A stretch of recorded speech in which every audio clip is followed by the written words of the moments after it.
Hello and welcome everybody. Thank you for being here today. And I thank the ABG for inviting me to present to you today some really interesting frameworks and a lot of methodologies that you can apply immediately in your influencer marketing programs and campaigns. And before we dive really deep into really all these methodologies and strategies, we're going to run a little bit into the history. Why are we where we are today? Why is influencer marketing growing so fast? And really the reason is rooted in a lot of the evolution of the media and how social media came and how it has actually developed across the years. And while I have you, it's very important that you stick with me till the end because I have a very nice gift for you. I'm going to make sure that at the end of the program, at the end of this presentation, I'm going to provide you with some value. And so please stick around in order to take advantage of it. So to dive deeper into, or a little bit into the history, traditionally when social media came, it had a drastic implication on society overall. So what we saw is the traditional hierarchy and the traditional foundation of society was based on hierarchies originally. We saw it completely turn into networks. And so the leaders of society, whether they were brands, politicians, large corporates, stars, they basically were sitting on the top of that pyramid. The moment social media came, everybody was leveled. And so that had drastic implication on the way we communicate to each other. Now, all of a sudden, everybody needed the same level of language. That's why today we see a lot of advertisers really taking very, I mean, if you compare their communication strategies, 15 or 20 years ago, it was quite formal. The same goes for politicians, the same goes for stars. It was very much scripted, right? With social media, that completely shifted. And so this definitely had a massive implication on the way we communicate and the way the media has evolved. So and this implication on the media sector in specific, what we've seen is that we've really turned, from the age of broadcast into an age of narrowcast, where traditionally, advertisers would basically book some spots on TV, and basically interrupt the user, the viewer experience, and by basically placing ads. And so when you do that, back then, consumers had no option but to watch these ads. And fast forward, when social media came, the model has quite shifted. Advertisers now have the opportunity to, rather than have one message that goes to everybody, they can actually cater these messages to specific communities. But it was quite the same interruption model, whereby platforms and social platforms in specific have basically communicated to advertisers, yeah, that TV spot that you have right now on TV, just bring it to social. You can adapt it for a bit, you can make it shorter, but you really don't have to invest, in completely new assets. That was the early stage. And so advertisers went and started booking pre-rolls, and basically Meta or Facebook back then was promoting doing native posts through the brand voice and boosting that and doing some advanced targeting to reach the right consumers. But it was still based on an interruption model. And so when I'm going to share with you a personal story. My 1-year-old nephew, literally when he was 1 year old, he would watch a YouTube video and he would just basically keep pressing on the mobile screen until the skip button disappears. He knew, even though he was 1 year old, one or 1.5 year old, he knew that this content was not what he was looking for. And so the skip button was, even though he couldn't even read the countdown, he was basically kept pressing on it. So that was an indication that the model is quite broken. It's not enough. It's really not sufficient. And so when we And so this is why today we are at a stage where advertisers are realizing, doing all these ads on social all the time will eventually reach a saturation. And so it's important that we look at it from a different perspective. Some direct-to-consumer brands early on, around 10 years ago, have realized this before everyone else. So what they've done is they've immediately, the first thing that they would do, they would test, some ads to try to really probably test their value proposition, test their messaging. But then they realized sending the products out to a lot of people would basically ensure that they get better results. And fast forward to today, that methodology is more and more becoming a habit even for the larger advertisers. So the model really is shifting in the sense from an interruption model into an influence model, which is a lot more community centric. So brands have realized, rather than me, still, acting as the entity that is on top of the pyramid, now I have to be born from within communities. And if you want to be born from within certain communities, you need allies that basically spread the word in that community. And so without that, advertisers who basically still utilize the interruption model mostly are going to start seeing diminishing returns on those investments. And so to maximize those returns, they're realizing we need to build our brand from the core of communities, work with micro creators, macro creators, all the leaders of that community for me to be able to spread my message. Now, so the name of the game really is decentralized, relatable, and unskippable content. Really not a one-size-fits-all system. So, and the brands that really are able to do that are going to basically win. Whoever does it consistently and at scale will be able to win. And so the name of the game is really co-creation. How can we co-create content with a lot of people and be able to utilize that to acquire, to bring awareness, to increase consideration, or to even generate conversions or even get to loyalty. So we're seeing that content plays a role across the full funnel. What I'm going to do is I'm going to be sharing with you methodology, a methodology that dives really deeper into how do you apply basically the winning frameworks that allow you to win in influencer marketing. It takes a lot. So it takes, partly strategy, it takes partly creative, but it needs to be 100% data-driven. If you're not data-driven, you're not going to be able to get the outcomes that you look for. The beauty of digital is that everything can be measured. A lot of things can be predicted now with AI.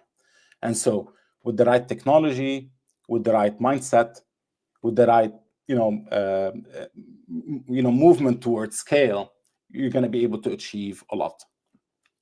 And so the first element of this methodology is, obviously diving deeper into the brand and understanding what the brand objective are all about.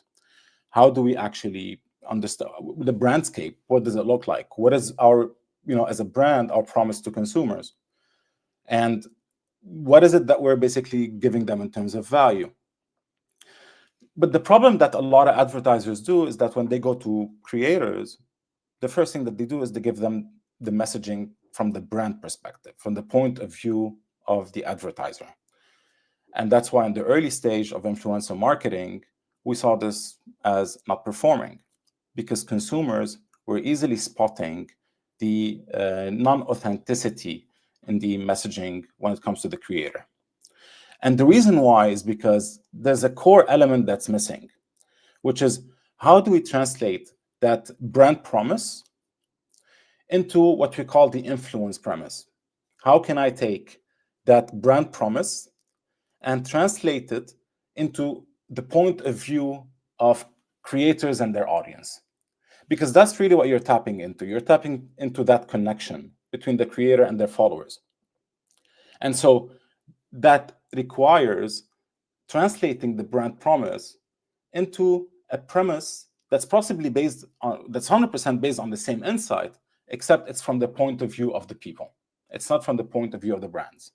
And so if I give an example of a beauty brand per se, If a beauty brand, for example, is promising diversities, let's say they're promising skin diversity, they honor all sorts of skin for women. So if they go to a creator and tell them, hey, our brand is basically all about that, celebrating diversity. And then the creator goes to their followers and says, yeah, X brand is celebrating diversity. They love you all. That's probably not going to go far. Instead, one possible ideation that can come from building the influence premise is thinking, how can I translate that into something that people experience every day and they do every day on social and they talk about every day? So if you translate that diversity of skin and diversity of color into diversity of feelings, per se, just as an example, and tell a woman basically telling women every morning when you get on TikTok or when you get on Snapchat or when you get on Instagram, why don't you talk to us about how you feel every morning, and maybe possibly place your makeup according to how you feel. If you feel like a naturalist today, don't even put makeup. But even that is an opportunity for a brand to sponsor, for a beauty brand to sponsor. So, and if you feel like an energetic today, and you're going to basically hang out with your friends and do a lot of things, then show that in your, in the way you're applying your makeup. And so in this case, what you're really giving creators is a creative platform that allows them to co-create by themselves without really so much involvement from the brand. Today, every brand wants to approve every single message from a creator, although people have the power to talk about the brand without any gatekeepers. They can just simply get on camera, they can, defame a brand, they can celebrate a brand, they can do anything. And so brands have to make sure that they come up with this creative platform, with this influence premise that helps them, co-create that content easily and efficiently. So following that, and in this case, really, when we think about it, we're no longer really telling, because telling is not selling. And so being able to let people create automatically all that content will really give you the ability to multiply the content co-creation, being able to generate that at scale. And we're going to talk about towards the end of that methodology, how do you take advantage of bringing scale to some of the pieces of content. The next step is, going deeper into your personas, right? And what they're interested in, what platforms they hang out, on. Say, for example, if you're in Saudi, naturally Snapchat comes first, right? Because the consumption of Snapchat is quite huge over there. So is TikTok in recent years. And so is Instagram naturally among expats, per se. So when you define those personas, you want to be able to really try to dive deeper into where do they hang out, what do they do, what are they interested in. And so what you're trying to come up with is the cultural communities that have high affinity to your potential customers. That's where your customers are, basically what they're thinking about. This is their psychology. They belong into that subculture. And so once you identify that, you come to the stage where, okay, now we need to look into the social sphere and who are the creators that would be most relevant for us. One of the mistakes that advertisers do is that immediately when they go to their agency, they jump and say, we want X number of creators and, just give us a short list. But then that's a problem, right? Because all of that prerequisite to try to understand the cultural territories, try to understand and come up with the influence premise are essential components that will make your shortlisting process a lot more interesting. Through the influence premise, you might be able to have a creative platform where you can identify some personas that might not be immediately be evident. And so this is when you really dive deeper into the data and go deeper into your technology, if you're using a technology platform, and you should, and try to identify who are the right creators who can really spread out our message. Who are the ones that have the right performance standards and the right scale and the right impact on the customer journey for us to be able to potentially collaborate with them. And so I'm going to show you a little bit the process that you go through in order to be able to shortlist the right creators for your campaign or your programs. And so if you look in front of you, this is our discovery module that allows you to basically look at certain communities. So we've defined, say, per se, Instagram here.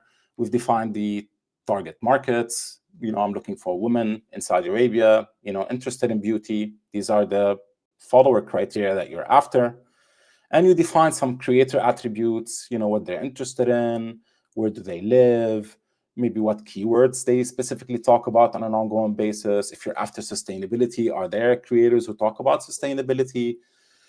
And so you're going to be presented with results. Any technology that you use gives you that capability. You input some filters, and you're able to get some output in terms of potential creators.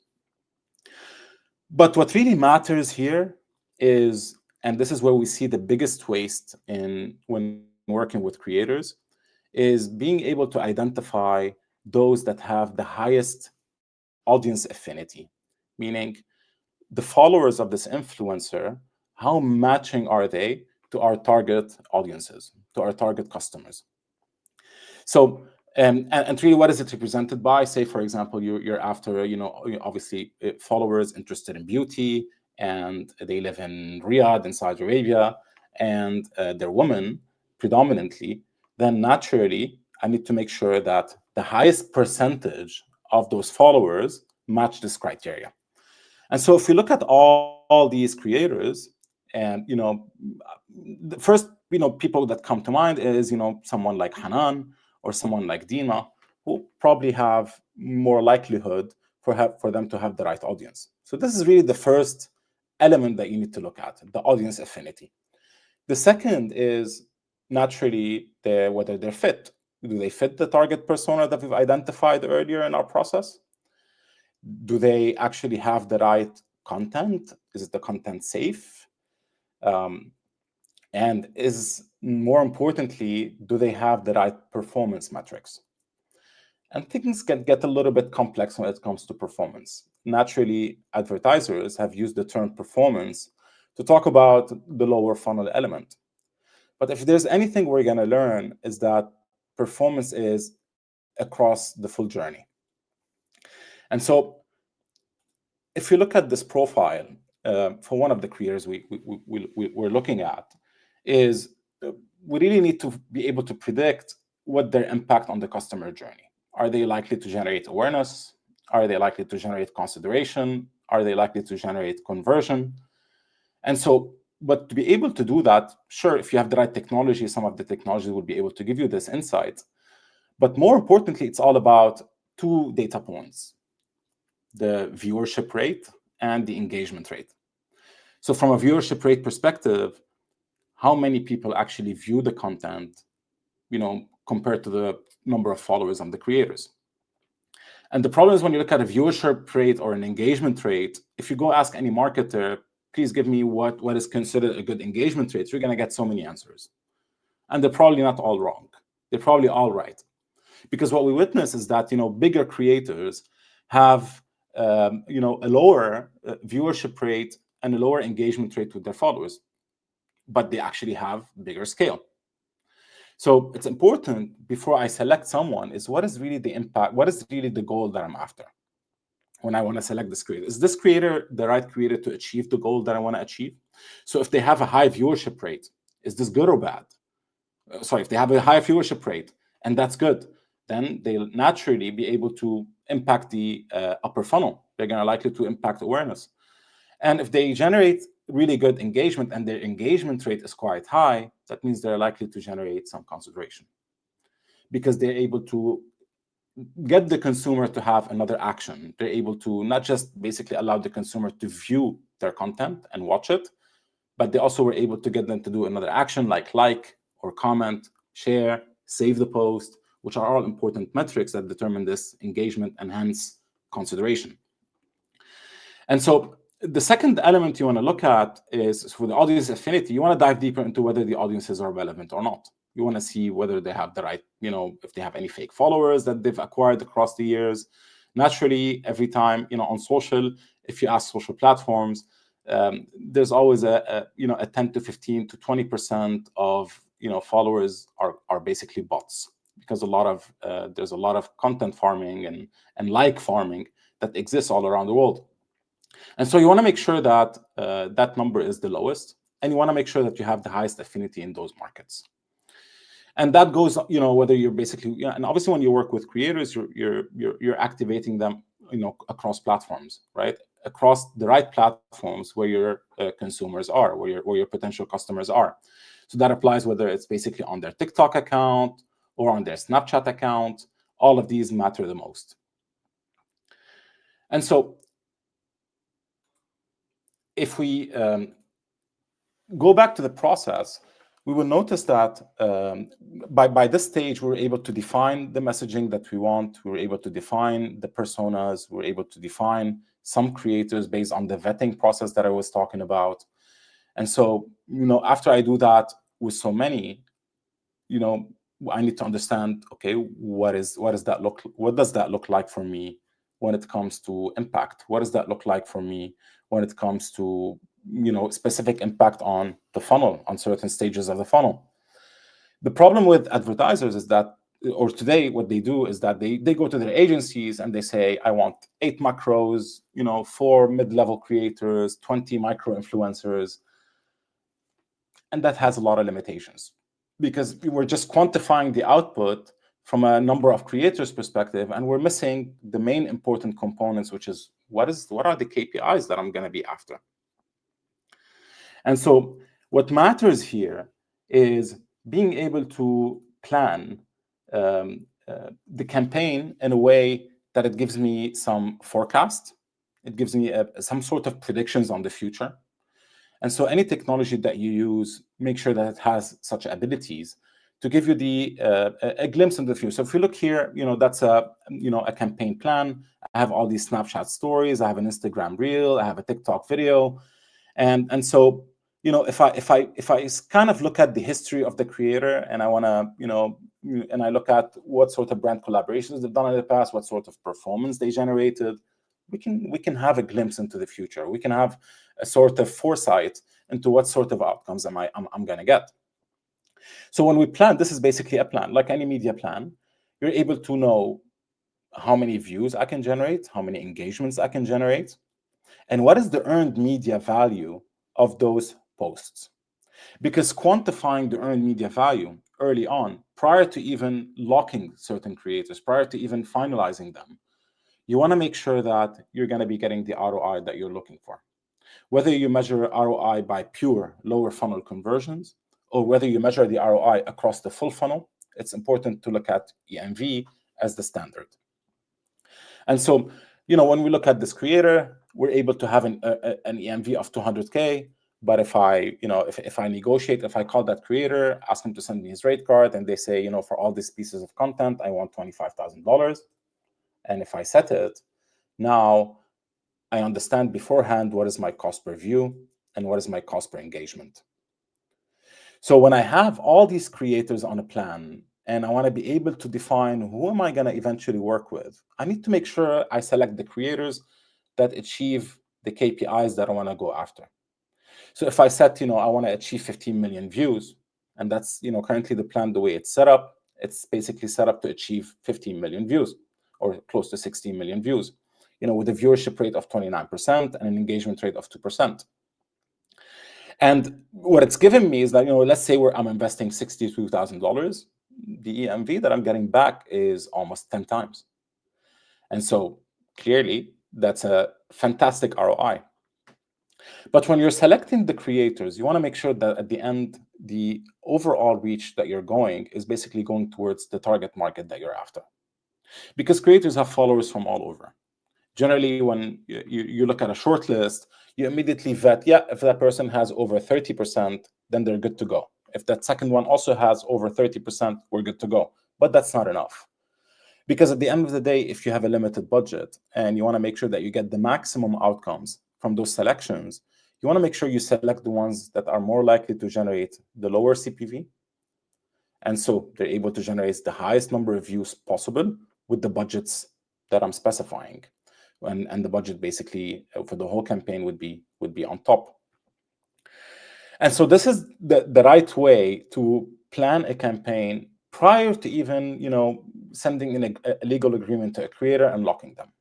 That way you're comfortable that if I do this, I'm going to be able to get the performance outcomes that I'm basically aiming for. And so, say you contacted them, you did a great job in co-creating that content with them. They did a great job really giving you some awesome formats that really captivate consumers in the right way, have the right hooks, have the right story, without any single millisecond of dull moment. Then you're comfortable to say, I'm likely to achieve the outcome that I want. Obviously, things don't always go rosy. There are some challenges that can go along the way. At the end of the day, you're dealing with people. But at the same time, what we always see is that working with creators is more likely to get you some really positively surprising outcomes if you know what to measure. And so say all of that content is out and it's published.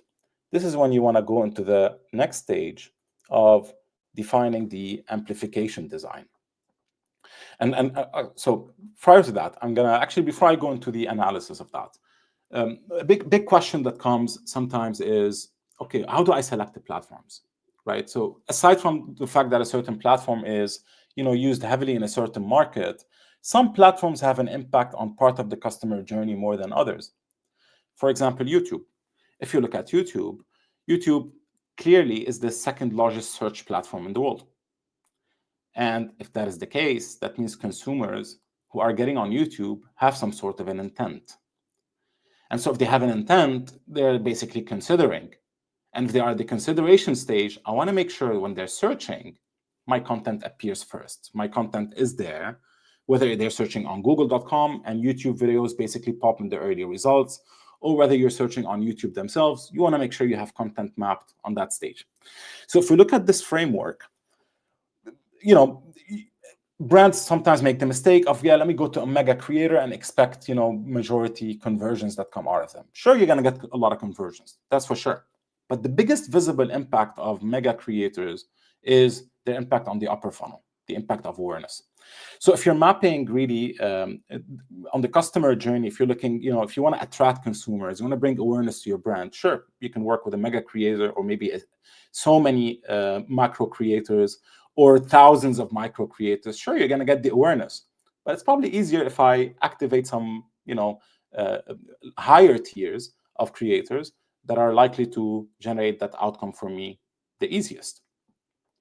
And so, but, and at the same time, you want to make sure that you're basically, after you define, the creators that you're working with and the goals that each one has, the impact that each one has on the customer journey, you want to make sure that you're mapping that to the right brand moment. So if you have a hero campaign, right, and it's really a major release, a major product announcement, maybe a new product launch, this is when you want to consider some of these bigger creators. Because if you have, some tactical campaign, and say, for example, you're running, in Black Friday, some promotions, you really want mid-level creators and also micro creators to be able to get you, those impact. Their impact will be a lot more visible in driving those offers. And so how do I select the platforms accordingly, right? So say, for example, you're looking after consideration. So you're looking at the middle funnel. What you want to do is you want to pick, YouTube as a primary platform because YouTube has that impact. Sure, all social platforms really provide solutions across the full funnel, no doubt. We're seeing today consumers searching our TikTok, and that is a growing trend naturally. And so the same thing, how do I optimize my content for TikTok in a way that it drives the results, or my content will appear in the results for consumers to basically watch? So social SEO is going to definitely play a bigger role in the future, in the present and in the future. And at the same time, when we look at the content that you create, it's important that you design the content in a way that it fits the voice of the creator tiers that you're after. So, if you're activating a mega creator, that you want to make sure that the content is bigger than life. You want to make sure, if you're activating macro creators, that you're using an element of edutainment. So you're still entertaining, but at the same time, you're educating the creator or the audience about your product. And if you're going and you want to activate micro creators, so smaller creators at scale, and create some UGCs, this is an opportunity to build an always-on program. And to build an always-on program, micro creators present you the opportunity to have content being produced on a weekly basis, whether it's UGC that you put on your brand account, or whether it's basically micro creators posting on their own account. The impact of activating those micro creators is massive from a conversion perspective. This is how you ensure, especially if you're selling online, that you have always on conversions that are occurring.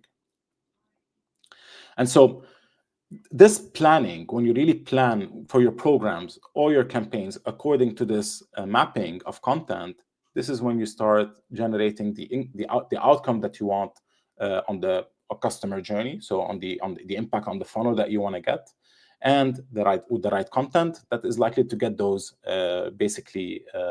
outcomes properly, and at the same time getting the making sure that basically the brand moment is thought through, before we actually select those creators and platforms. Now, we're gonna dive into the amplification model. So after I have that content published and I'm analyzing the results, so you want to make sure that you're analyzing the results basically in real time, so you can really spot the content that is performing really well. So if I look at the same campaign that we planned for 15 million, if you remember, now we're generating, when we track this campaign, we've generated around 18 million. So we've overperformed on what we planned, and that's amazing. The credit goes to whom? The credit goes to the creators who have done an amazing job creating that content, with the help, obviously, of your agency. So if we see here, what we notice is that creators, some of their posts have overperformed their existing content. So if we look at Shahid, if we look at this Instagram reel, and I look at the number of views, she had generated almost 180% more views than usual. So that content clearly has done really well, not just with her followers, but this content was able to trespass her followers. And so what does this present in terms of opportunity? What it presents is the ability for you to be able to use some paid media, so to whitelist the creator account and be able to boost that content with some paid ads. What brands will be winning in this case, and in this tactic in specific, is not just the ability to have the message and a winning piece of content that has already proven itself to basically get widespread to a wider and relevant audience. The winning tactic here is that the creator is also benefiting from that tactic, in the sense where you're really not looking at creators anymore as a transactional relationship. You're really building them as well, building their followers by promoting the content that you're in and that has performed very well. And if I give a little bit a story on the history of Hollywood, at the forefront of the celebrities that we've known, in the 60s and the 70s, there were always brands behind them.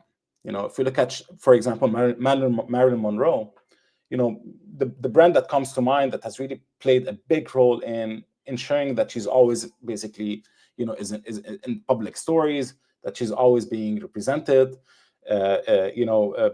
everywhere basically consumers are, that she becomes that model of the modern woman. Chanel was the one behind her. And so fast forward to today, the situation is no different. Brands have a role to really align with some of the creators on a long-term perspective and play a role in making them go bigger. And that tactic of boosting their content on their own account is just one element of where that win-win relationship can occur. So if you think about it, if you really go back to the history that we discussed earlier, would you want to be interrupting just like that? So creating a brand piece of content and just boosting it, trying desperately to reach the right consumers, and really celebrating a 1% click-through rate as the massive success, maybe you want to think about how can we funnel a big part of that budget to actually go on creator accounts. Because at the end of the day, those followers that you've amassed on your brand pages, even though they're useful in certain cases, majority of the time, you're going to have to pay over and over to reach them. I don't think, and probably whoever has that answers basically is the social platform itself. I don't think really the social platforms are trying to limit the distribution of brand content. But my theory is that it's really the consumer that is more and more avoiding those interruptions, because it's not the content that they're interested in. If you go back to the story of my nephew, he was basically after a certain YouTube video. There was a certain cartoon that they wanted to watch. When he saw that ad, he knew that this is not what he was looking for. And it's no different with all of us. You don't have to be 1 year old for you to realize this. 30-year-olds, 40-year-olds, 50-year-olds, everybody today is doing the same thing. And so if I see a piece of content that's doing so well, this piece of content has achieved 190%. If I look here, Khalid, that piece of content has done over 1,000% more. Clearly, obviously, I mean, this was a Netflix campaign. So, and we were promoting Squid Games back then. So Squid Games has its basically cultural weight. So clearly that had an element of that content really doing well. But more importantly, the creator has proven that that piece of content that they've done has overperformed their existing content, and so merits some boosting. It merits basically widening the reach of that content. And so what does this also present in terms of opportunities? The moment you're one of the elements that you can use, right? So if you're promoting a piece of content to a wider audience and it's spreading on social throughout your target communities or target audiences that you're after, what you're basically going to be benefiting from is a certain traffic to your destination, whether it's your website, your mobile app, and that traffic basically can allow you to generate retargeting opportunities for sure. And that's something that all advertisers have spent quite a lot of their budgets on, basically on such tactic. But what advertisers can also take advantage of is retargeting within social itself, whereby if a certain creator posts a piece of content, and if I'm watching it and I get a WhatsApp message that interrupts me, or naturally today we have the attention of the fish as humans. So if I get distracted and I do something else, I'm probably not going to take the action that is basically presented on the video. So if the creator is asking me to go to a website to buy and I got distracted, I'm probably not going to be doing it. But you don't want to miss out on such a person. This person, it does not mean that they were not interested. It's just that they were distracted. So how do I take advantage? One of the key tactics that you can use with the right technology is being able to retarget those audiences that has viewed the creator content. Not necessarily has clicked on the call to action and went to the website, but they have a high view rate. So what you want to make sure is you're actually generating, videos that have this high viewership rate. So you want to make sure that, I want to target people who have watched 50% of that video, and I want to send them retargeting messages from the brand side. If you do that, you're really maximizing the performance outcomes from these creators, especially creators that have shown that they have generated lower funnel conversions. You want to make sure that you maximize the percentage of the followers who have seen the content already but haven't taken an action. And so retargeting those consumers with a brand message, maybe with an additional offer, with an extra 10%, an extra 5% for them to take an action, will generate really amazing outcomes. We notice some of our advertisers generate around 20 to 25% extra conversions simply by adopting retargeting within social. So not just retargeting from website visits, but retargeting within social. Now, now that I've gone into the amplification design, what the outcome that you're really seeing here is that advertisers are maximizing the potential of earned. They're really trying to generate scale by working with as many creators as possible and being able to utilize paid media to power that earned. Versus today, and even more even 10 years ago, when it was even more prevalent, putting all the budgets towards interruption. So being able to have an earned first and then powered by paid is basically what we're seeing today as social platforms even offering in terms of tools, offering in terms of ad products. So it's no surprise that this is the predominant model moving forward. And the brands really that are able to do this effectively, and they're able to basically create earned at scale, they'll be able to really have a model where interruption is not really forced anymore. Now, I'd like to end by a little bit talking about where is this all heading in the future.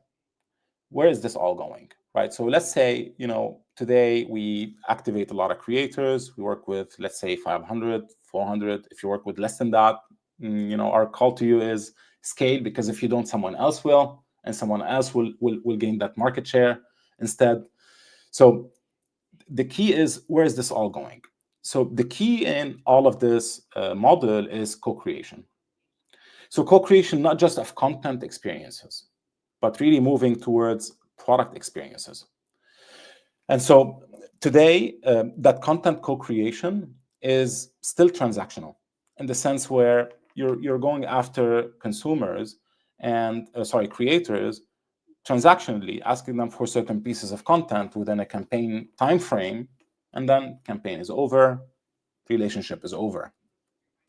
The next evolution is, how can we take those winning relationships and really lock them the longest term possible, within realistic reason, within possibly your budgeting windows at least. Because if you don't, your competition will. The brands really that do this the quickest and the fastest, and at scale, would be able to have their share of voice dominant on social. And so it's important to start locking those long-term relationships as early as possible so you can win. Because the flip side to that is, not only your competition might be able to lock these creators in a closer relationship and a longer-term relationship, the creators themselves are going to be potentially in the future your enemies. They're going to be your competitors. Because we're naturally seeing a lot of creators building their own products. Sure, that's limited today to the mega creators who can afford and have the right scale in terms of followers for them to sell their own product. But there's an element of collaboration with creators that you can take advantage of, which is activating those smaller mid-level creators with some element of product co-creation. Obviously, you cannot go to a smaller creator and launch a new product line with them. That doesn't make any financial sense. But what you can do is you can give them an element of personalization and bundling. So say you're a beauty brand and you have a lot of SKUs.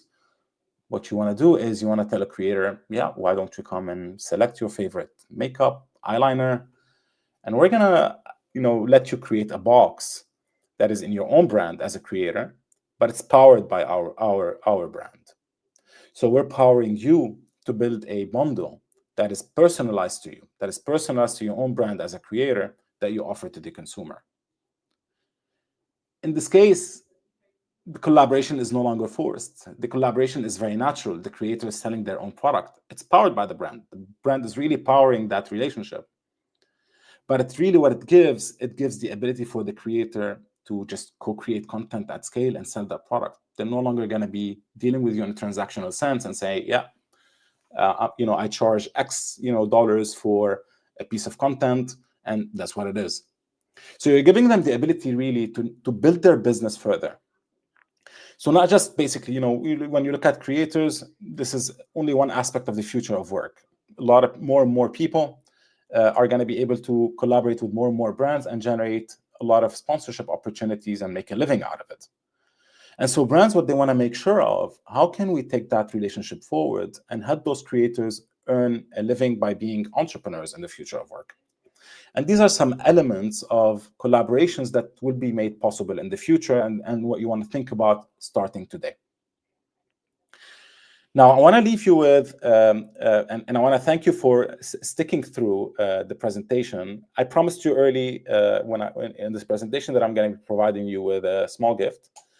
And if you're already committed to creator marketing, you're already investing at least $100,000 a year in creator marketing, we thank you. You're contributing to the creator economy. Sure, you're doing it commercially because you're benefiting, but at the end of the day, this basically is going to allow a class of consumers that are generating income from social through the power of your collaborations. They're able to make a living and be able to really make a living from their passion by co-creating content and selling their own products in the future. So we will offer you a free, really with non-promotional, no commitment, no fluff workshop to your teams in your office. So feel free to DM me. So send me a direct message on LinkedIn, or here's my email. Please feel free to send me an email and we'll make it happen for you. Thank you so much. And if you have any questions, please place them in the comments. I'll be addressing them one by one.